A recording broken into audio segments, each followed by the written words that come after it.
Blessed are you, Holy Virgin Mary, deserving of all praise. From you rose the Son of Justice, Christ our God. With delight, I rejoice in the Lord. Blessed Friday, everyone. Today, we celebrate the feast of the Holy Nativity of the Blessed Virgin Mary. Happy birthday, Mama Mary. We praise and thank you, Lord, for the gift of life, the gift of love, the gift of family, of community, the gift of belongingness, and the gift of today.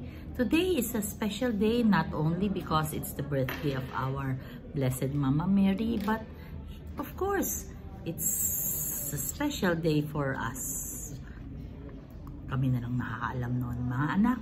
Naalala nyo ba? And today, we are being reminded of our relationship with Mama Mary and Jesus. Nanay ni Jesus, si Maria, Blessed Virgin Mary, ang talaga namang epitome or modelo ng obedience. Kanina, when Father was reflecting on the importance of the mother to the son and the son to the mother and our relationship with the Blessed Virgin Mary as the mediator ng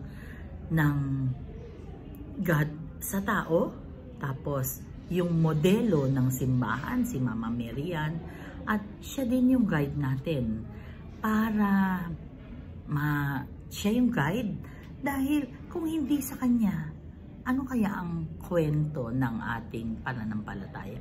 Ano kaya ang kwento ng ating salvation? Wala, kasi siya nga ang naging nanay ng Diyos. Huwag niyong tanungin sa akin, paano nangyari yung, kasi yan talaga yung misteryo na kahit ako hindi ko rin mauunawaan. Kaya I will just hold on to that faith that I have na naipass on sa akin ng aking mga ninuno na si Mama Mary ay nanay ng Diyos. Oo nga, kasi tinanong nila ako kanina sa office. Ma'am, ano ba yung December 8, ano ba yung ngayon? Bakit ganon? Bakit ganyan? Walang nasusulat about kung paano pinanganak si Mama Mary. Merong nasusulat kung paano pinanganak si Jesus. Pero yung December 8, hindi yun kapanganakan ni Mama Mary. Yun ay di narungisang paglilihi sa kanya. Strange? How? Don't ask me because I know less. Ang importante lang para sa akin is importante sa akin si Mary.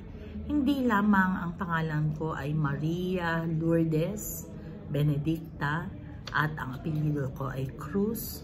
Kung hindi, maraming kwento sa aming buhay mag-asawa, sa aking buhay nung bata pa, even nung bata pa ako, na magpapatotoo sa presensya ni Mama Mary sa aking buhay. Ako mismo, personal. Para sa akin, ang Holy Rosary is my greatest weapon. Yan yung iba, kutsilyo, yung iba, barel, ni Rosary. Yung iba hindi nila maintindihan. Pero, I really am devoted to Mama Mary. Naniniwala ako na ang everyday life natin is posible, kasi nandyan si Mama Mary in everything I do. Kaya nga, pansinin niyo ako, kapag magsaserve ako, I have my rosary sa aking hands. Parang, if without it, I am never complete. Hindi ko alam kasi parang tumanda. Bata pa ako, ganito na ako eh. Yung tatay ko would oblige us to pray the rosary every single day. Naku, may palo kapag kahit. Kaya naman nandito na yung memorize ko. Memorize namin most of my kapatid, kami. Hindi ko lang alam kung na-memorize pa nila hanggang ngayon. Pero alam nyo ba na we always pray to the Blessed Virgin Mary. Kanina when I reflected, ano ba ang relasyon natin kay Mama Mary? How deep is our relationship with Mama Mary? And how deep is our relationship with our own biological mothers? Yung nanay niyo ba, nakumusta niyo na? Kung tayo ay nagdadasal kay Mama Mary, how about your moms? Yung buhay pa yung mga nanay. Did you say hello? Or good morning? Or did you greet your parents? How are you? Ma, kumusta ka na? Kaya nga I was teary-eyed when I remember my children. They would always message me, Ma, kumusta ka? And I am very thankful. So, kung hindi mo pa yan nagawa, kapatid, I challenge you. Gusto ko sana ang challenge is to do good deed and offer that to Mama Mary. Yes, pray the rosary if you can. But, yung may mga nanay pa, kamustahin niyo yung nanay niyo ngayon? Hug your moms. Kiss your moms and say, mahal kita, Ma. Let us pray. Lord God, we are sorry for our sins, either of commission or omission. We pray for healing of those who are sick, those who are requesting for prayers, and those who are praying with us right here, right now. Lord God, be with us always and in all ways, and allow your presence in us to manifest. Be with us and stay with us, dear God.